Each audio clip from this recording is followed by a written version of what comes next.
नमस्कार, FM news देख रहे हैं आप। आपके साथ मैं हूं आस्था श्रीवास्तव। गृह मंत्री अमित शाह आज रविवार को बीजेपी के संयुक्त मोर्चा राष्ट्रीय कार्य समिति के समापन समारोह में शामिल होने के लिए पटना पहुंचे, जहां पटना एयरपोर्ट पर भारी संख्या में बीजेपी नेताओं और कार्यकर्ताओं ने उनका जोरदार स्वागत किया। अमित शाह के स्वागत के लिए कार्यकर्ताओं ने उस पूरे सड़क पर फूल बिछाया।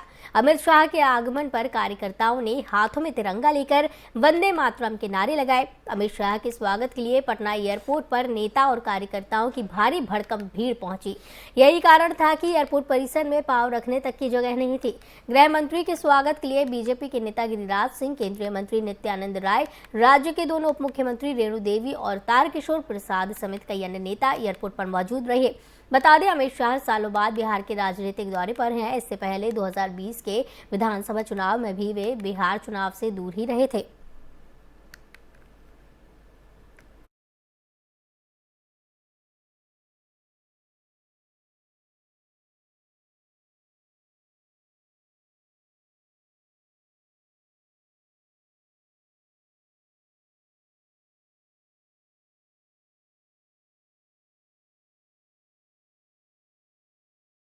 चाल घोटाले को लेकर ईडी ने करीब 9 घंटों की पूछताछ के बाद शिवसेना नेता संजय राउत को हिरासत में ले लिया है। मनी लॉन्ड्रिंग मामले के सिलसिले में आज सुबह से ही ईडी की टीम शिवसेना सांसद संजय राउत के मुंबई स्थित आवास पर पहुंची थी। गोरेगांव के पात्रा चौल के पुनर्विकास धोखाधड़ी से संबंधित मनी लॉन्ड्रिंग मामले में पूछताछ के लिए ईडी ने संजय राउत को 2 बार समन भेजा था, लेकिन वे ईडी के समक्ष पेश नहीं हुए। शिवसेना नेता संजय राउत ने ईडी के द्वारा उनके मुंबई आवास पर तलाशी लेने पर ट्वीट किया कि महाराष्ट्र और शिवसेना की लड़ाई जारी रहेगी। 2 दिन पहले इस मामले की एक गवाह स्वप्ना पाटकर ने पुलिस को बताया था कि उन्हें धमकी भरे फोन आ रहे थे कि वो संजय राउत के खिलाफ ईडी को अपना बयान वापस ले लें। बता दें कि संजय राउत की पत्नी वर्षा और स्वप्ना के पास अलीबाग में एक जमीन थी, जिसे उनके संयुक्त नाम से खरीदा गया था। ईडी को संदेह है कि स्वप्ना पाटकर के अलग रह रहे पति सुजीत पाटकर के जरिए गिरफ्तार कारोबारी प्रवीण राउत ने पात्रा चौल धोखाधड़ी के डाइवर्ट किए गए पैसे से जमीन खरीदी थी। प्रवीण राउत संजय राउत के दोस्त हैं।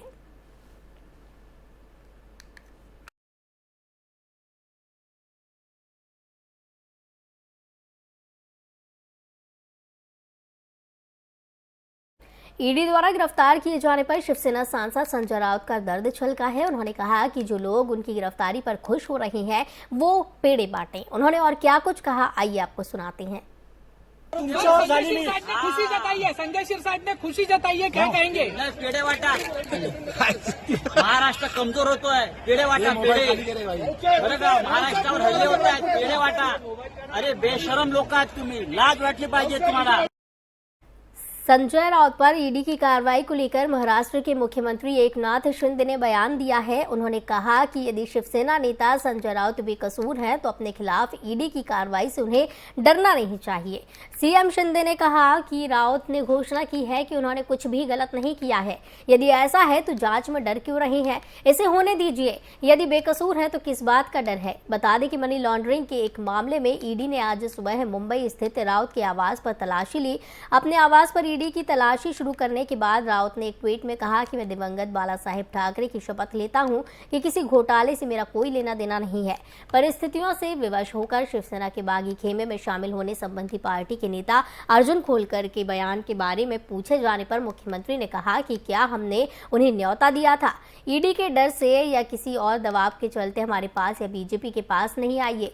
इस बीच महाराष्ट्र में बीजेपी के नेताओं ने भी कहा कि राउत ने यदि कुछ गलत नहीं किया है तो उन्हें डरने की जरूरत नहीं है।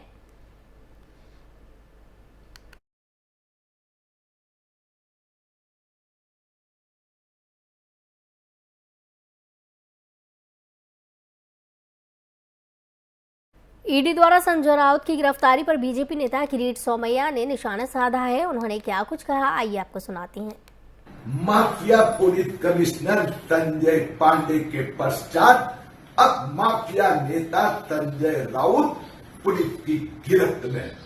गोरेगांव पत्राचार 1200 करोड़ का घोटाला, वसई नायगांव 2000 करोड़ का घोटाला, अलीबाग में जमीन, दादर मुंबई में फ्लैट, विदेश प्रवास, दुबई में संजय राउत किससे मिले थे, ये सब चीजें जब बाहर आएगी तो मुझे विश्वास है आर्थर रोड जेल में नवाज मलिक के पड़ोसी बनने का सम्मान संजय राउत को मिलेगा। भारत को बर्मिंघम में चल रहे कॉमनवेल्थ गेम्स में जेरेमी लाल रिनुंगा ने दूसरा गोल्ड मेडल दिलाया है। जेरेमी ने वेट लिफ्टिंग के 67 किलो वर्ग में शानदार प्रदर्शन करते हुए ये सफलता हासिल की है। उन्होंने स्नैच में 140 किलोग्राम वेट लिफ्ट किया, जबकि क्लीन एंड जर्क में 160 किलो भार उठाया। जेरेमी ने स्नैच में 140 किलो भार उठाकर रिकॉर्ड कायम कर दिया है। मेंस के 67 किलो वर्ग के फाइनल में वाईपाबा नेवोइयन दूसरे स्थान पर रहे। प्रधानमंत्री मोदी ने कई हस्तियों ने जेरेमी को इस मौके पर बधाई दी है।